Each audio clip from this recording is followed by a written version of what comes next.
నాటబడిన మొక్కవలె నేను ఎదగాలని,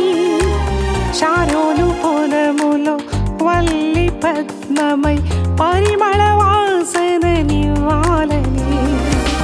తన గుడారంలో నాటబడిన మొక్కవలె నేను ఎదగాలని, షారోను పొలములో వల్లి పద్మమై పరిమళ వాసననివ్వాలని, శ్రేష్టమైన ఫలములనిచ్చే పరమ తండ్రిని పొగడాలని, శ్రేష్టమైన ఫలములనిచ్చే పరమ తండ్రిని పొగడాలని, తన ప్రసన్నత